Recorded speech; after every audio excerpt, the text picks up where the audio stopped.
এখানে লেখা আছে কোরআন শিক্ষার ক্ষেত্রে প্রাথমিক কিছু পরিভাষা শুধু মুখ বুঝার জন্য, মুখস্থের জন্য নয়। অর্থাৎ এখন আমরা কিছু পরিভাষা শিখব, যেই পরিভাষাগুলো আমরা বুঝার চেষ্টা করব। এই প্রাথমিক পরিভাষাগুলোকে মুখস্থ করার প্রয়োজন নেই। আপনারা শুধু একটু বুঝলেই আমরা কোরআনুল কারীম বিশুদ্ধভাবে পড়তে পারবো ইনশাআল্লাহ। সম্মানিত ভাই ও বোনেরা, আপনারা খেয়াল করুন, প্রথমে আমরা পাচ্ছি হুরুফ।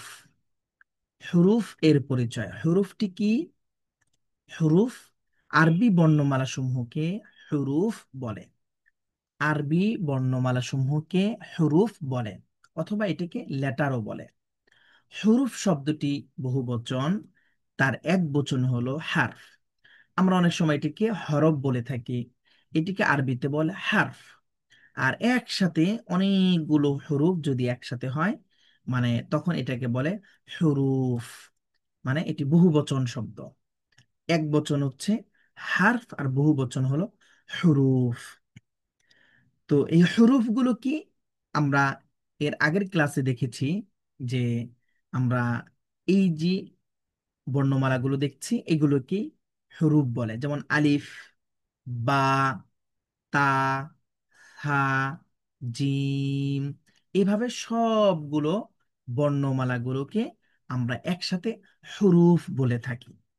ওকে, এবার দেখেন আমরা এখানে জানবো হারকাত। হারকাতের পরিচয়। হারকাত কাকে বলে? ফাতহা, খেয়াল করুন, প্রথমটি হচ্ছে ফাতহা, কাসরা ও দম্মাহকে হারকাত বলে। ফাতহা, কাসরা ও দম্মাহকে হারকাত বলে। হারকাতের উচ্চারণ সব সময় তাড়াতাড়ি করতে হয়। আপনারা দেখতে পাচ্ছেন এখানে বা অক্ষর। বা অক্ষরের উপরে একটা এই যে চিহ্ন আছে, এই চিহ্নটাকে বলে ফাতহা। আমার সাথে একটু বলার চেষ্টা করুন।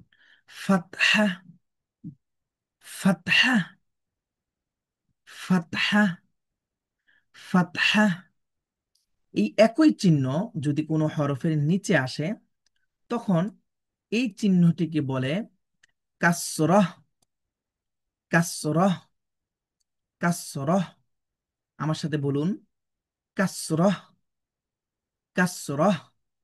এই একই চিহ্ন, মাথাটা একটু শুধু গোল থাকে, দেখুন। এটিকে বলে দম্মাহ। দম্মাহ, দম্মাহ। তাহলে এটি হচ্ছে ফাতহা, এটি হচ্ছে কাসরা, এটি হলো দম্মা। এই যে তিনটি জিনিস শিখলাম, ফাতহা, কাসরা, দম্মা, এই তিনটি একত্রে বলে হারকাত। এই তিনটিকে বলে হারকাত। অর্থাৎ ফাতহা, কাসরা, দম্মা, এগুলোর নাম হচ্ছে হারকাত। তো এগুলো উচ্চারণ সবসময় তাড়াতাড়ি করতে হয়। তো এবার দেখুন আমরা কিভাবে তাড়াতাড়ি উচ্চারণ করব। আমরা দেখছি, আমরা এখানে বাংলায় বানান করে লেখা হয়েছে। তো আমরা প্রথমে ট্রাই করব বাংলা দেখে দেখে উচ্চারণ করার জন্য। খেয়াল করুন, আমরা এভাবে বানান করব। বা, ফাতহা, বা। বা, ফাতহা, বা। আমরা যখন বানান করছি যে বা, ফাতহা, বা, এই শেষে যে বা বলছি, এটি হলো বায়ের চূড়ান্ত উচ্চারণ। আর এই সম্পূর্ণ পদ্ধতিটাকে আমরা বলি বানান। যেমন আমরা বলছি বা, ফাতহা, বা। অর্থাৎ এখানে বা, উপরে হলো ফাতহা, একসাথে উচ্চারণ হয়ে যায় বা। বা, কাসরা, বি। এই যে দেখুন, আমরা এখানে বললাম বি। বা, কাসরা, বি, উচ্চারণ হলো কি বি। বা, কাসরা, বি। এরপরে দেখুন বা, দম্মা, বু। বা, দম্মা, বু, উচ্চারণ হলো কি এই যে বু। খেয়াল করুন এখানে আমরা এখান থেকে একটি জিনিস বুঝতেছি, সেটি হলো ফাতহা যদি কোনো হরফের উপরে থাকে সাধারণত এটি আকারের উচ্চারণ হয়, বাংলায় আকারের উচ্চারণ হয়। কাসরাহ যদি কোনো হরফে থাকে সাধারণত সেটি ইকারের উচ্চারণ হয়, এই যে ইকারের উচ্চারণ বি।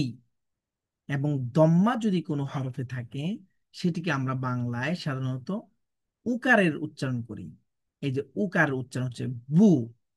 তাহলে বা, বি, বু, উচ্চারণটা হচ্ছে এটা, বা, বি, বু।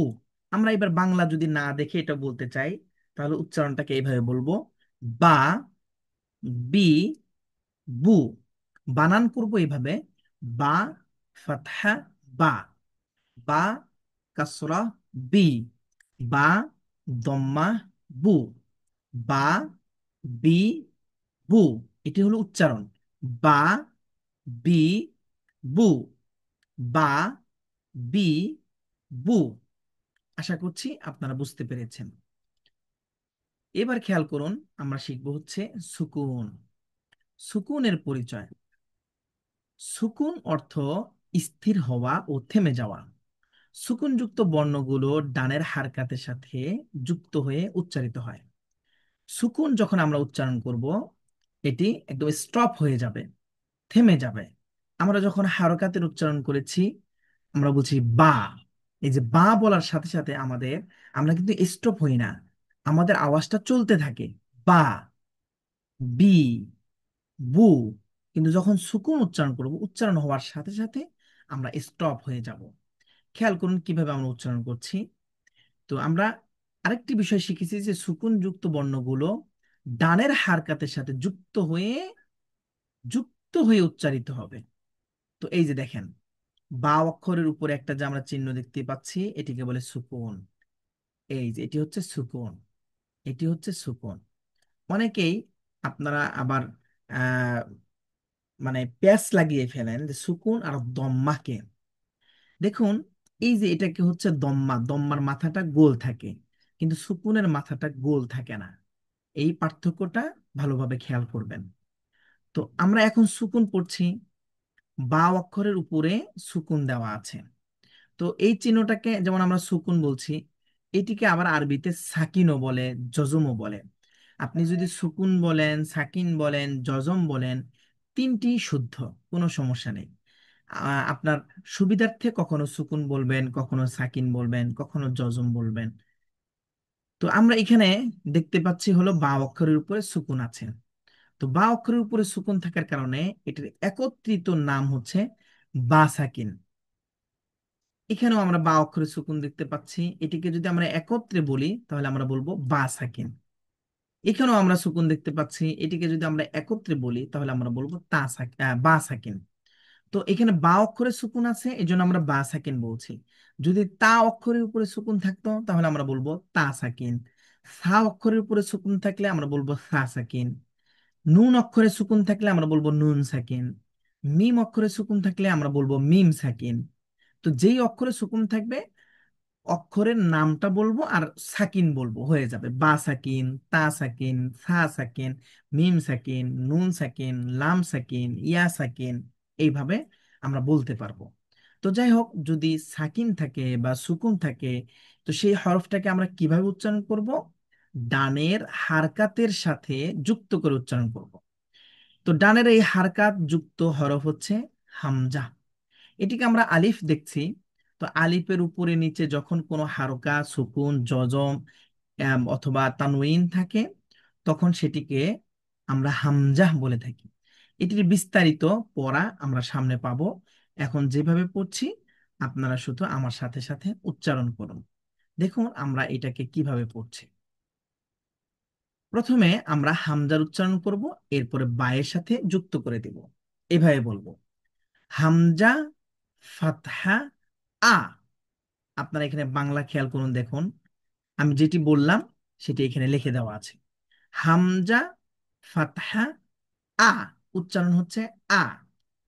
তাহলে এখন এখানে বা অক্ষরের সুকুন আছে, এটা মিলিয়ে দিব আমরা। হামজা, ফাতহা, আ।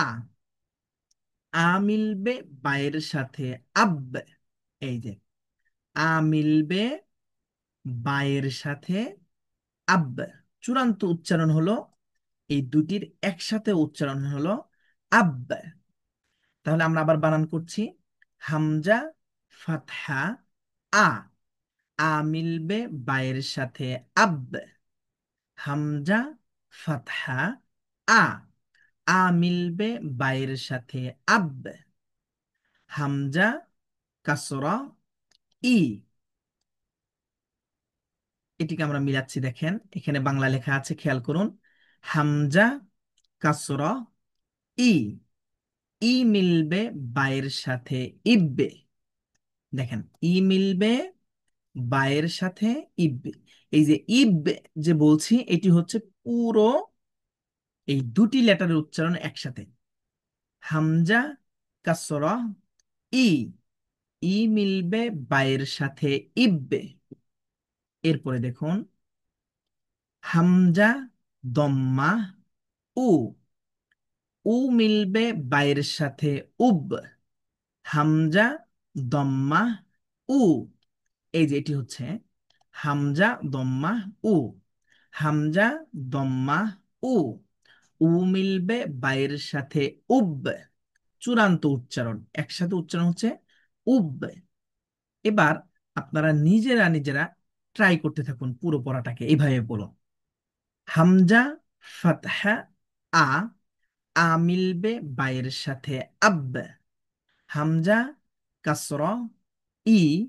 ই মিলবে বায়ের সাথে ইব।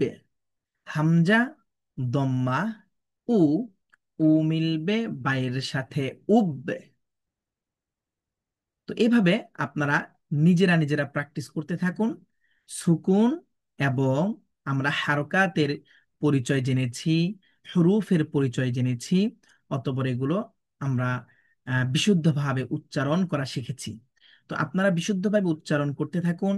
যদি উচ্চারণ করতে সমস্যা হয় বা বুঝতে কোথাও সমস্যা হয়, তাহলে আমাদের এই যে স্ক্রিনে দেওয়া যে নাম্বার আছে, এই নাম্বারে আপনারা যোগাযোগ করুন। এই নাম্বারে যোগাযোগ করে সরাসরি আপনারা উস্তাদের সাথে যোগাযোগ করুন এবং আপনাদের পড়াটাকে প্রয়োজনে শোনান। আপনারা ভিডিওটি বারবার দেখতে থাকুন এবং বুঝতে কোথাও সমস্যা হলে আপনারা এই নাম্বারগুলোতে যোগাযোগ করবেন। আল্লাহ সুবহানাহু ওয়া তাআলা আপনাদেরকে বিশুদ্ধভাবে কোরআনুল কারীম শেখার তৌফিক দান করুন। আমাদের এই ভিডিওগুলো যারা দেখছেন, আমাদের ইন্টারন্যাশনাল ইসলামিক ওপেন ইনস্টিটিউটের সাথে যারা জড়িত আছেন, আল্লাহ সুবহানাহু ওয়া তাআলা আপনাদের সবাইকে কোরআনের জন্য কবুল করুন, কোরআনের আলোয় আলোকিত করুন, জীবনের প্রতিটি ক্ষেত্রে রহমাহ এবং বারাকা দান করুন। আসসালামু আলাইকুম ওয়া রাহমাতুল্লাহি ওয়া বারাকাতুহু।